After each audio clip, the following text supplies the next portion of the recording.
Thank you. I think I'll hire you to go around and introduce me. My name is Vannoy Shaw, and I'm a member of Al-Anon. Hi, y'all.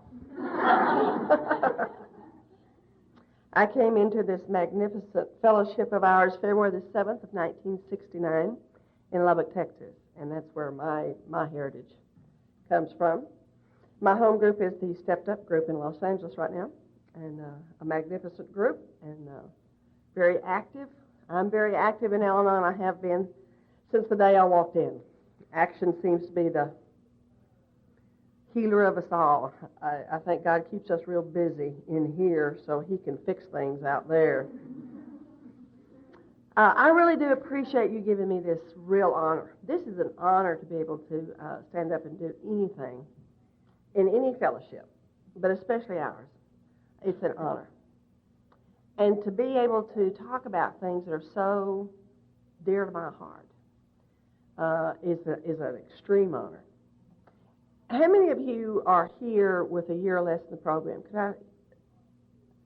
Oh, wow, that's fantastic. Welcome, welcome, welcome. I'll probably be talking to y'all because most everybody else knows this stuff.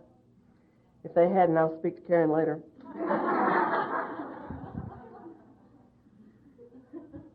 But I am absolutely, totally convinced that what we walk in, what we sit in these rooms, is absolutely a miracle.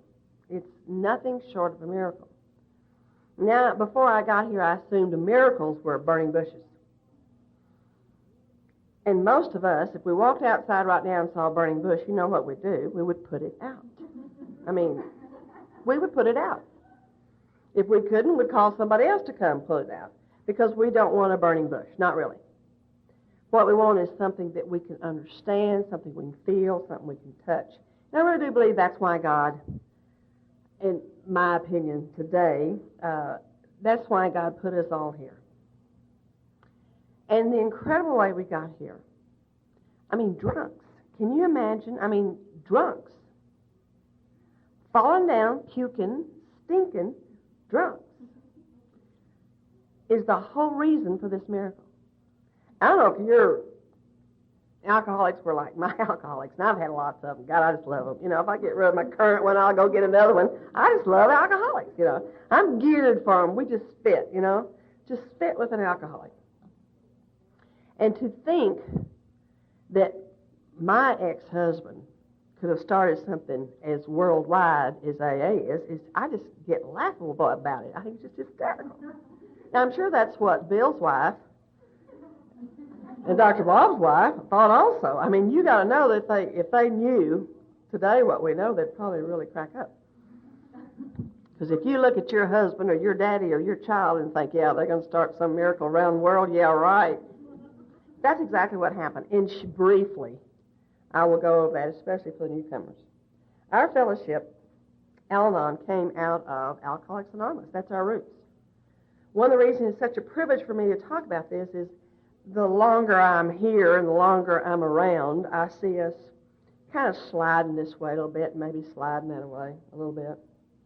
I have a little over 26 years in this program. I consider myself an old-timer. I consider myself privileged to be here, and I consider myself that I have a responsibility, and the responsibility is to pass it on exactly the way I got it. Exactly the way I got it. And I'm privileged. I came from a hotbed of recovery. Texas is a hotbed. We were talking about it at lunch today. It's also been a privilege of mine, and I'm not sure how it happened. It just happened. A privilege of mine that I have been in every state in the United States, every state, with the exception of 3 or 4, I think it is now, up on the East Coast. And I've been in all the provinces of Canada. I have been to Mexico. I have been to Al-Anon in all these areas, all over everywhere. And there are little hotbeds of enthusiasm all around this country. This is a hotbed of enthusiasm right here today. This is one. Because when you're looking and you're searching and you spend your Saturday afternoon in recovery, you're enthusiastic and this is a hotbed.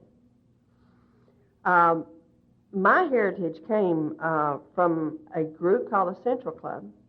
It was the first group in Lubbock, or one of the first. And we rented a big building, and AA's met in this room, and Al-Anon's met in this room, same nights, same times. They just split and went. Saturday night was the open meeting. The whole family came.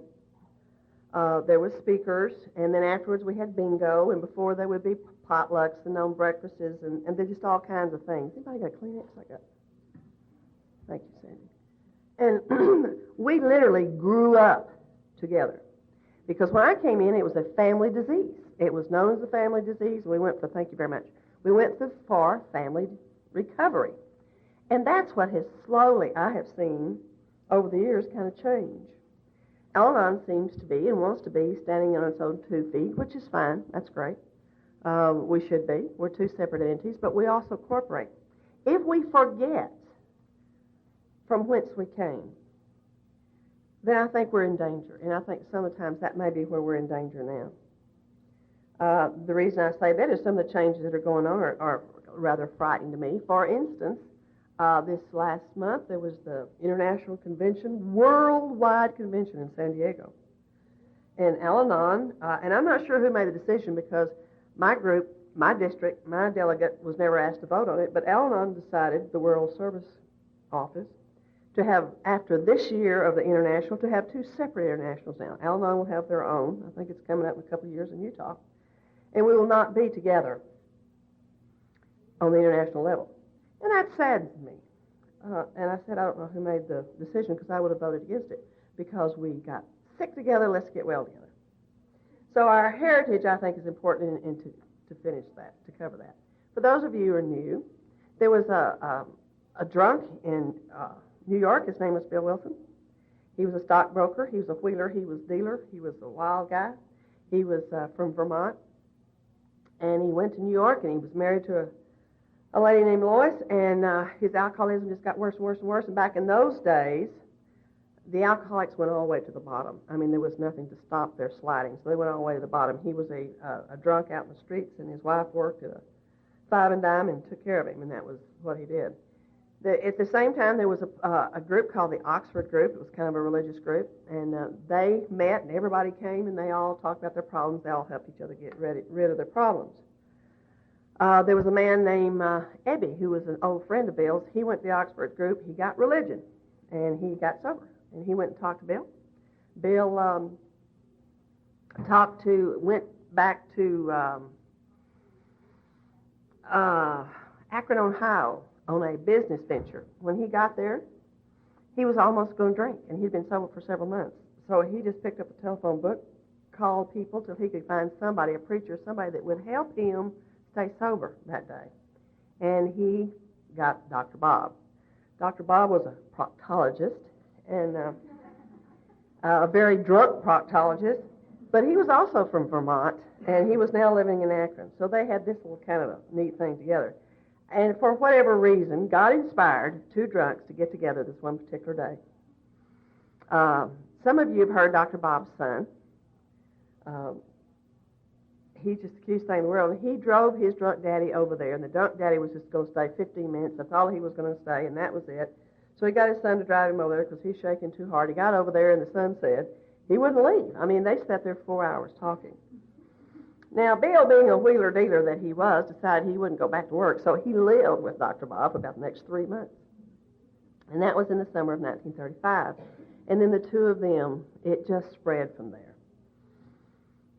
Now, the reason I always tell that is because as they were getting help with each other, so was the families. The families started coming together and being with them, which is where our miracle begins. And this is where we kind of get off the track sometimes of not understanding that our miracle is with their miracle. And they wanted us.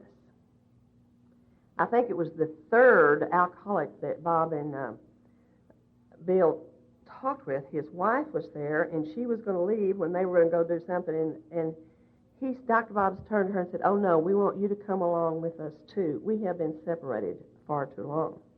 And he was talking about the disease that separated us. So that's how they really got started. Bob and Bill decided they would start working with other drunks and see if this would help. And they did. And immediately the wives had to bring them. This was in the Depression era, so they didn't have any money, so they met in people's homes.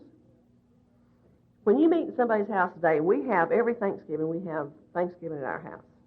And we have a lot of people, and as soon as Thanksgiving's over, we have a gratitude meeting. Everybody sits on the floor, and everybody sits around, and we just share what we're grateful for. And it's real cute because 2 or 3 people always mention, well, this is what it was like in the beginning days. This is how AA started in somebody's living room with people sitting around on the floor. And we've had those kind of meetings forever. And it's really, really great. Our history, if it were, I failed history. I didn't like history. Don't like anything about history. Don't like dates. Don't like numbers. I just barely got through it. I'm a high school dropout, but I just barely got through it. When I went to looking at how we all started, by the way, we're moving from one house to another, and last Saturday there was about 20, 25 girls and guys showed up at my house, and they packed me. And I went to look for my books. Tuesday night, I thought, well, I better get my stuff out and get my outline in my head. And I literally, this is how dumb you can get sometimes. I went into the office where I watched them pack, opened the door for my books, and it was empty. All these shelves were empty. And I saw them packing that stuff, and it just didn't, anyway. So everything that I usually do this with is gone. So I have punted. This is I'm about plan Z right now, I think. Al-Anon faces alcoholism, the first edition. Now, I understand you can't get that anymore, but I'm not sure.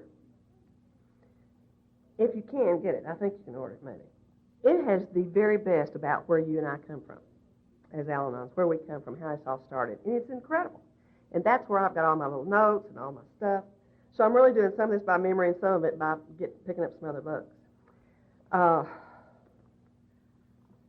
Dr. Bob and the Good Old Timers, and AA Comes of Age, is some of the best history that we have. It tells about how AA has started, but of course it does start and tells you how Al-Anon is involved in a little bit. Now this is a kicker. This is First Steps, the first 35 years of Al-Anon. There's all kinds of good things in there. Excellent stuff. And they discontinued it. I was just... if you haven't got one, I would urge you to order one because sooner or later they're going to run out and they're not going to print them anymore unless there's a big outcry from a bunch of us. That's our history.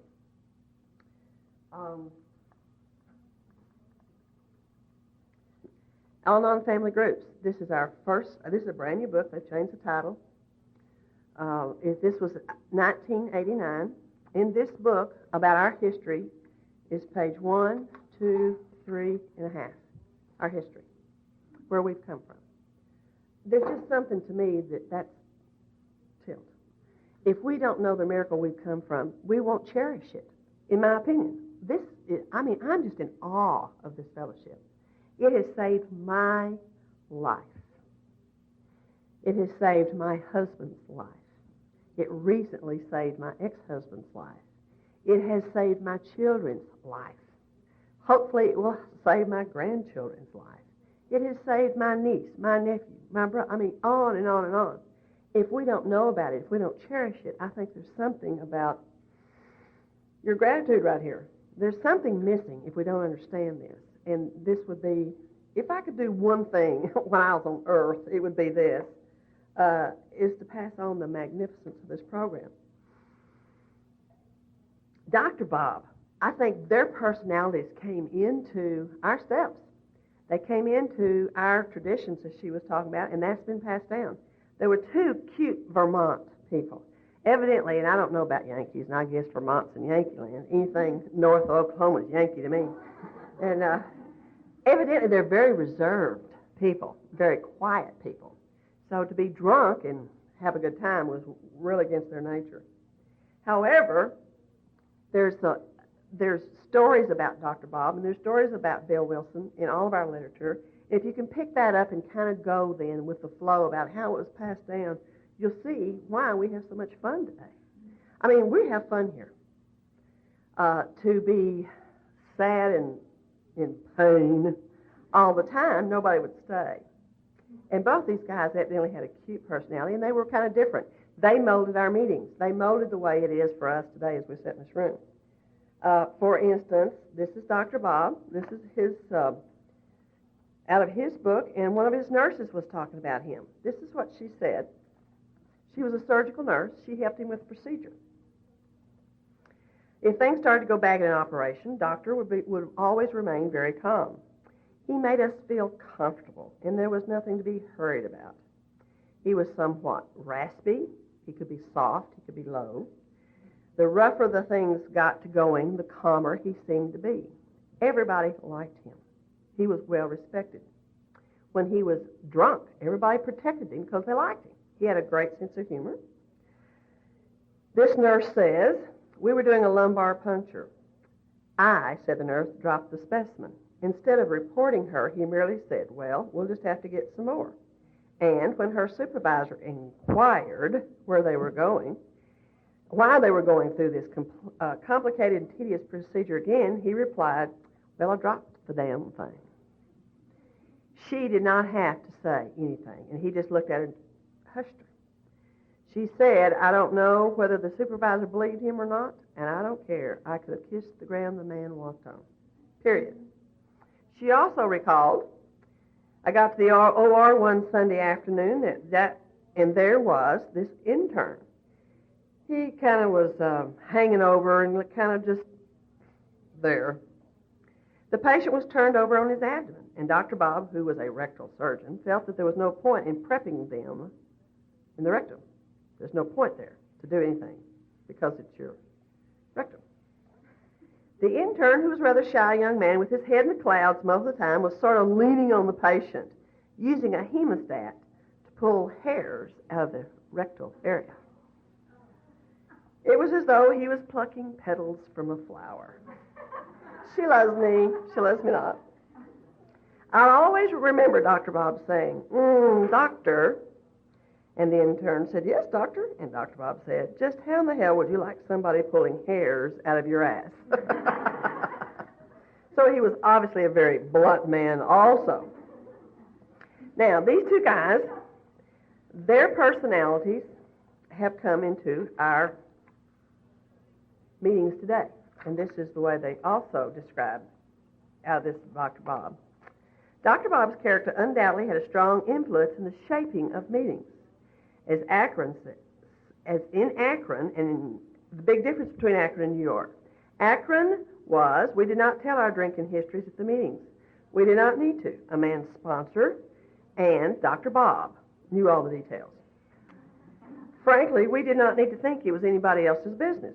Besides, we already knew how to drink. What we wanted to do was learn how to get sober and stay sober. So that's how their meetings went. Well, then here comes Bill, the stockbroker, the wheeler dealer. I mean, he was always, he was just a go-getter, and here's Bob, very soft and sweet. Bill said he was in favor of having an AA member qualify or tell how he became an alcoholic. And this idea did attract some people, and it did enable some of them to grow. When the qualifying business began, it took some getting used to on our part, said one of the members. I remember one time when we were meeting at King's School, some people came in from Cleveland. They clapped and made a lot of noise. To us, it seemed strange and offensive. But we still don't. Gradually, we opened up under Bill's persuasive influence, but we still not care for it when people got too carried away by their own voices and making their stories too sensational. So you see, here was the Vermont, and then here was Bill. Let's have a good time. Almost everybody remembered that Dr. Bob and Ann had regular seats. Pretty well back on one side. Ann was near the outside, close to the door. I could go to the door, and there I could see Bill, and I could see Wally, and I could see Ethel, and I could see Dr. Bob. They were all sitting in their seats. Nobody thought about sitting in their seats. And I would bet you right now, and I did a meeting last night in my home group, and I made the same statement. I said, we all have our seats. I sit right over there. When you first walk in the door, I sit on that front row. Now, a couple of the guys go into another room and get this big, soft, cushiony chair with arms, and they bring it in there so I can sit on it. They're just trying to suck up, number one, but number two, I do have a bad back, and so they're really trying to take care of me, and they're doing it by showing respect. And nobody sits in that seat. They wouldn't even think about sitting in that seat. So that's my seat. Right next to me sits a girl named Carol. She sat there for 5 years. On this other end is a girl named Maria. She sits there. And Bonnie sits right behind me, and Louisa sits behind her. And, you can tell where people sit. Now, the importance of that in our meetings is, if I'm not there, they look, and they wonder where I'm at, because I'm always there. Do you know how much security there is in looking, and they're always there, in their seat? That's our security. That started way before I had the idea. Now, there's some people in my group that would tell you, it's my idea. It's not my idea. It's every group in the world. We have our seats. They belong to us. We've earned them, most of us. I certainly have. Now, in the beginning, these early folks, I keep remembering, and I try to keep remembering, I keep trying to tell everybody I sponsor, do you realize that when you got ill with your disease of Al-Anonism, when you got here, you walked in the door, the lights were on, that coffee was made, and the seats were here, and the 12 steps were on the wall. Do you understand that, says I to everybody I sponsor? Stop and think about that. It was here for us. We didn't have to stomp our way through. We didn't have to die to do it. When we got here, the lights were on and the coffee was made, waiting on us. Do any of us in our selfish and self-centeredness think about how it got here? No. We're hurting and we want to get well. We want somebody to help me, relieve me. When you stop and think about the beginnings of this, what a miracle it is. How many of you have ever been to Akron, Ohio? It's just not Akron? Who's going to go to Akron? You got to have a reason to go to Akron. Not this far. We're just not going to go there. That miracle got here. It got here. 50, 60 years now. 60 years later, it's here for us. Now, this is what they did when they first started. They went to Dr. Bob's house. His wife, Ann, was a very sweet woman, a Christian woman, I assume. She read the good book, as they called it, all the time. Bob and Bill got there, and Ann would tell them, well, maybe y'all ought to just get something on your minds every morning before you start off, because they would sit up hours at night talking about their drinking and what was happening and all the similarities that they were having. And the next morning, Ann would get up and make coffee for them in the kitchen, and they'd start in again, and she'd say, well, let's do something. Let's start out. So she would read, and they would start doing things. The first things that they read, the first things that they studied in AA before the 12 steps came around were out of the good book. They read Book of James. If you will read the Book of James, you will see a lot of our program right there, where it came, all the steps came from there. The 2 Corinthians, the chapter on love, whatever that is. And they got a book called Sermon on the Mount by Emmett Fox. And they read these things, and they put these things in their minds and in their lives, and how it all started out.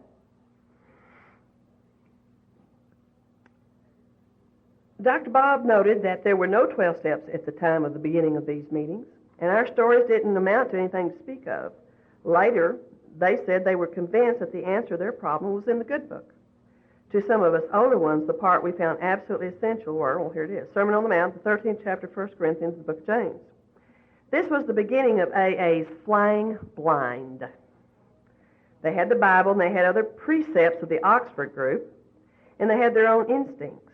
They were working out the AA program at that coffee table every morning, the 12 steps, without quite even knowing it.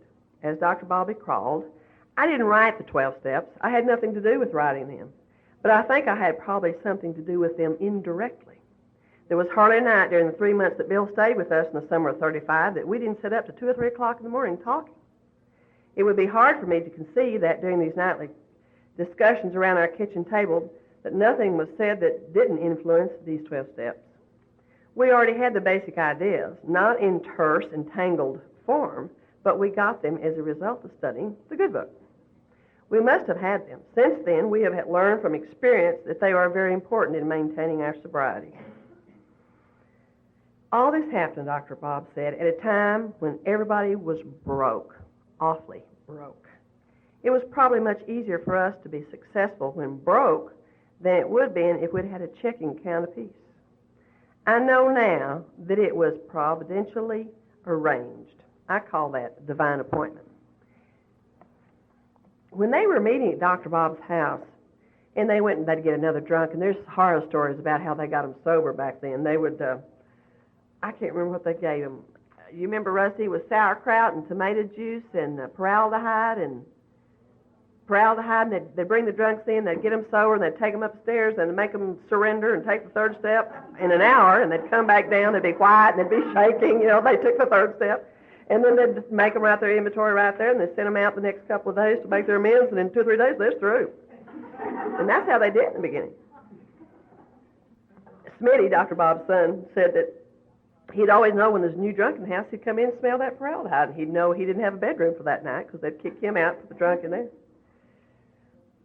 All this was going on. These drunks are coming and going and coming and going. The neighborhood did not like a bunch of drunks coming and going in their neighborhood. Now, this is 1935. Drunkards were looked upon as the scum of the earth. It was not a sickness. There was no Betty Ford. There was no Liz Taylor. I mean, it was, you were looked upon as being, well, as my mama called it, my grandma, total white trash. Just white trash. And people stayed away from you. Well, I was just heartbroken. Smitty, Dr. Bob's son, he and I were traveling on a plane, and he began to tell me some things one time. And I started crying. The thought that I had, it never had occurred to me what was going on. Their neighbors started shunning them. Their neighbors didn't want all these people here and told them so. The preacher came to their house and said, "We don't want you coming back to church." I mean, they were just shunned, and yet they kept on those drunks. You know what? If they'd have shunned us, we'd have stopped doing it. We're a people pleaser. We'd have done whatever it was take, and where would we, where would our fellowship be today, if it was left up to us? But they just kept on, and that was sad. I just thought about him and his sister. He had a sister named Sue. And, the kids at school, you know how awful kids at school can be. They said terrible things about them. They didn't have any friends. That's a horror. And, when you and I come in, the lights are on and the coffee's made. We don't even think about it. And then we sit here and bitch and moan and carry on. It's just, if you don't know these things, sometimes you don't have the gratitude for those who went before us. And this is how they kind of got together and how they started going. As Bill put it, scarce an evening passed in the summer of 35 that someone's home did not shelter a little gathering of men and women, happy in their release and constantly talking how they might present their discovery to some newcomer. The first ones always were looking for the newcomer. Whether there was a failure or not made no difference. They made an effort to bring the man's family into the spiritual way of living, a forerunner of Al-Anon, and thus relieving much worry and suffering. In addition to these casual get-togethers, it became customary to set apart one night a week for a meeting to be attended by anyone and everyone interested in the spiritual way of life. This, of course, was Wednesday night at T. Henry Williams' house. T. Henry Williams was a good friend of AA. They called themselves, at that point in time, the Alcoholic Squad. They went around trying to gather up alcoholics. They didn't wait for anybody to call. There wasn't nobody to call. They went out hunting. They were hunting. They'd call the doctors. They would call the police department. They'd go to hospitals. They was hunting. And Dr. Bob was in a great place because he worked in the hospital, and so they'd have what he called a new pigeon. They all would just, they're just knocking each other down and go make 12-step calls. They were. They didn't say to them, "Do you have insurance?" "Can we drive you to the next treatment center?" They were knocking each other down. It was great. This is what they did. Another thing they did is they handed out little address books with everybody's name on it and in it. Very few people had phones because they were broke, so they couldn't call. Do you know how you and I are? We'd stump our toe. "Oh, I've got to call a sponsor." "Oh, I don't feel good today. I've got to call a sponsor." "Oh, he hurt my feelings. Got to call a sponsor." We just use that phone. These people didn't have phones. They had very little money. "We were all too poor," said they. But the ones who had phone numbers, they were very busy. And when they said drop in us on any time, they meant it. They meant it. As shown by Ann's daily calls. which meant everything to me, said Henrietta D. She's one of the newer ones. The telephone played an important part in AA at the very beginning. Now, Ann, Dr. Bob's wife, she would tend to all the women as they came in. She loved the newcomer. That was her whole purpose, was newcomer. And there's a story in here, I won't read it, but it talks about they had been around now for several months. It's New Year's Eve. This started in summer. It's New Year's Eve. They're gathering people up. She got 2 new dresses. They were going to have a gathering at New Year's Eve, and one of the girls got a new dress, too. She came to her. She was so excited she was going to wear a new dress, and she asked Ann which one of them she's going to wear. And Ann Smith said, I don't believe I'll wear either one of them. I think I'll wear the same black dress because there's so many new women that don't have anything to wear. People saw Ann Smith the first 2 years in the same black dress. Can you imagine? I mean, you won't see me in this dress for the next 10 years. I guarantee you. I mean, it's too important that I look cute. She had the same black dress that she would not want any newcomer to feel out of place because they didn't have the money. I just cried and wept the first time it was like, man, I'm already trying to get her to take me to Nordstrom's. I don't need any clothes. I don't need any clothes. And this poor woman, she was such a blessed woman. They call her the mother of AA, and I'm quite sure this is true. She got very little recognition as far as I'm concerned, and probably that's exactly the way she wanted it. Me, recognize me. Hey, recognize me. Oh, recognize me. And this woman didn't want it. She just was really I think she was an angel on earth, my own self. Contact by phone and face-to-face was very important. The only trouble we had that Wednesday nights were too far apart. I could see Clarence getting busy, said Henrietta D., and I would say, let's go visit someone. And we'd just pick up and go down to see them. They might be sitting down to dinner or wherever it was, but they would welcome us, and we knew we were welcome. So they stayed close-knit, close-tight with each other. They went places. The meetings after the meetings before the meetings, Saturday afternoon meetings like this one. We felt that it was a privilege to be with Bob and Ann. We remembered how poor they were, too, but sometimes they were just having bread and milk for dinner. Now, they spent a lot of money on formaldehyde, on sauerkraut and tomato sauce, and they drank bread and milk for dinner. I'm telling you, the lights were on, the coffee was made when I got here. I didn't eat bread and milk so y'all could get sober and so that y'all could come to Al-Anon. I wouldn't do that, I don't think. I'm pretty sure that's why God didn't pick me. But, I mean, they would sacrifice so that those lights would be on and the coffee was made when you got here. And I think about that, it's incredible to me. Sometimes they were having bread and milk. Well, there was always some more bread and milk for us, said she. And Ann would serve it just as graciously as if it had been a turkey dinner. The sentence in the big book that we were people saved from a shipwreck, that was really the way it was. We had that closeness. This was the pioneering group, and you weren't absolutely sure if it worked or not, so you couldn't possibly overdo it. She says we really were like the shipwreck people. And that's talked about a lot, and I want to read that real quick because I think it's some of the finest literature that we have. And this was in the Big Book of Alcoholics Anonymous that this pioneering group got together and wrote.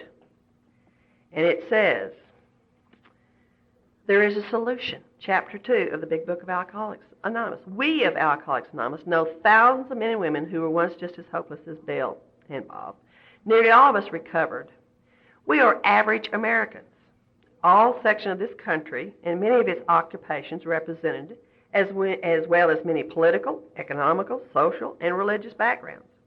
If we took a poll here this afternoon, I imagine we'd find this. From all parts of the country, all kinds of religion. We are people who would normally not mix. But there exists among us a fellowship, a friendliness, and an understanding which is indescribably wonderful. We are like passengers of a great liner. The moment after rescue from a shipwreck, when camaraderie, joyousness, and democracy pervade the vessel from steerage to captain's table. Unlike the feeling of the ship's passengers, however, our joy and escape from disaster does not subside as we go our individual ways. The feeling of having shared a common peril is one element in the powerful cement which binds us. but then in itself would never have held us together as we are now joined. The tremendous fact, one of my favorite, I say this all the time about every paragraph I read, but this is one of my favorite paragraphs. The tremendous fact that every one of us is that we have discovered a common solution. Not just the ship going down, we've all been on that ship, but we found a common solution. We have a way out, which we can absolutely agree, and upon which we can join in brotherly, and I'm adding sisterly, and harmonious action. This is the great news this book carries to those who suffer from alcoholism. This was written, we read this all the time, this was written at this table we just got through talking about. It was there that they hammered it out, and they stuck together like glue. Families. They talk about families, over and over and over here. Is it time? Okay, I'm going to read this and then we'll break. Thank you. This is some little tidbits. I think it was so cute. I didn't know whether I was going to read it or not, but since it's break time, that's exactly what I want to close on. It says, they talk about Dr. Bob and his stories and how some of the things get passed down. Have y'all heard the word pigeons as sponsorees? We call them sponsorees. Pigeons was Dr. Bob's idea. He would say to the guys around at the Wednesday night meeting, well, I got a pigeon over in room so-and-so at the hospital. I need some of y'all to call on. And they would just knock themselves down out to go see the pigeon. And that has been called pigeon for 60 years now. Some of us have changed it to sponsorees. And I really didn't know until I was looking at this time that that's where it came from, Dr. Bob. These are some little stories, little tidbits about Dr. Bob I thought was real cute. And it's like the shotgun AAs, the ones you have to get here right before, with a shotgun at their back. He said it was like the farmer. He brought a man into the doctor's office. He said, here, doctor, I shot my son-in-law full of buckshot. The doctor said, you ought to be ashamed of yourself shooting your son-in-law. Well, doc, he wasn't my son-in-law until I shot him. And that's the analogies he would use in the meetings. God never forgetting us. This is a story he would tell about that. One man was telling another man about the trouble his son got into. The second fellow said, Jim, if that was my son, I'd kick him out. The first fellow said, if he was your son, I'd kick him out too. I have used that 1,000 times because I can't kick my kids out. I can't. But if you will tell me what you would do if you had a drunk kid at home, sometimes that helps me ooze them out. How about getting out of AA what you put into it? Doc told this story about another farmer. If you wanted to work the harvest, he says, what are you paying? The man asked. I'll pay you what you're worth, the farmer said. No, thanks, said the fella. I'll be damned if I work for that little. That's exactly what is a good analogy about how much you want to get out of this fellowship. It's exactly what you put in it. How many of you are here today? You're putting in it, you're going to get something out of it. Explain about prayer.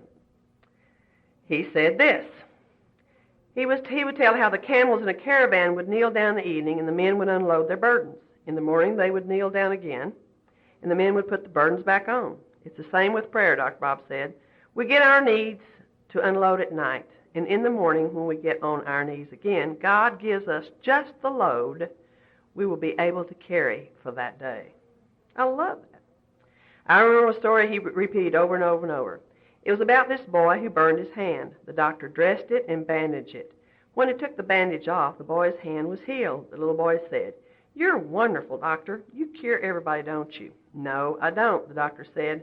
"I dress the wound. God heals it." He sets the sterile, and that's what happens. We will take about a 15-minute break, and for a stretch and a drink and a potty or whatever, and then we'll get back. Thanks.